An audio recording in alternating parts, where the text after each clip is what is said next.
If you had fun playing Tomb Raider, you're not alone. 6 million copies of Tomb Raider 1 and 2 have been sold worldwide. We've come to the place that brought Lara Croft to life, Core Design in Derby, England. We're taking you inside to find out how it happened and what's next.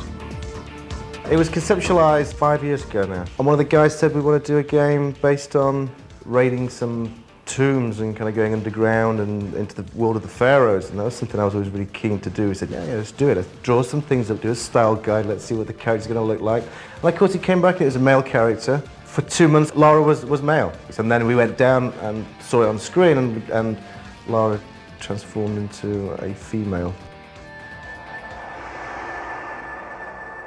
Tomb Raider 1 and 2 became worldwide hits, and the console version of Tomb Raider 2 was exclusive to the PlayStation. So what's next? There will be a movie. The movie's live action. It's with a big movie studio. The great thing is that we get total say and veto over the script and the content and the storyline, which is fantastic.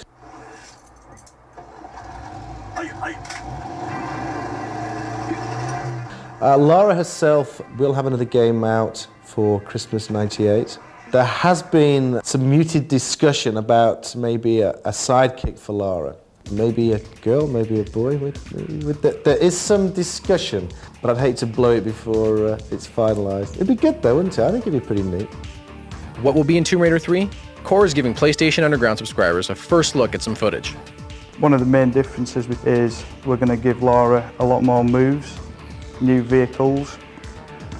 We've overhauled the 3D engine to make everything faster and in high res.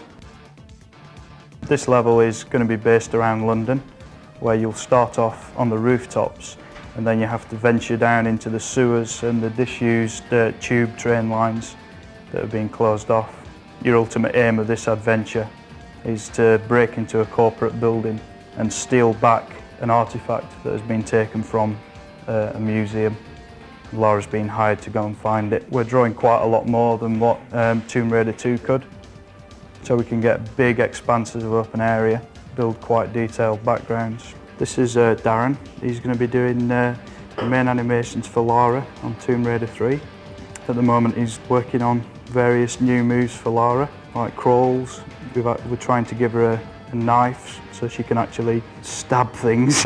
She's going to use the knife to try and prise certain secret items out from the rock. As you can see, she grabs the dagger out. It'll be concealed in her leg. Tomb Raider 3 is being built with some interesting custom tools. Here are 2 of them. This is the animation editor. It allows us to do all the characters in the game. And here you can see a wireframe form. In the first game, she was made up of around about 350 polygons. And in the second game, we upped her to about 540, just to add more detail, more curves. Actually select and draw small tiles, small textures, and we pick them up and place them on all the polygons to build up Lara's look. A second tool creates game levels. Here we're watching level designer Heather Gibson build a room with a series of mouse clicks. And then if you look along this side of the editor, I've got a selection of textures that I can use on this map. We can then go on to apply the textures to these areas. So it's just a matter of popping textures onto the faces that are displayed within the room editor. We can apply a light to the room, change the ambience of that room, change the range and the strength of the light to get that nice moody atmosphere that we've got on most of the levels. And I can actually have a look at this room now if I go into preview and fly around and see how it looks.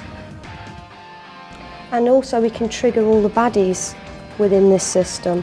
So that means that when we place our dogs or cult members within this particular map, I can say that I wanted that dog to attack Lara at a specific point. So I can select the dog and trigger it so that when Lara crosses this trigger point here, the dog becomes activated. It allows the player to run across the trigger and run back into a different area of the map and have the sense that something different's happening, because the baddies are still coming through, but they might come through it from a different area. So it always gives you the feeling that they're actually quite clever, that they're working out how to get to you. As we left, team member Peter Barnard revealed one last thing. Did you ever wonder what Lara looked like without her clothes on? Bet you wish you hadn't bothered.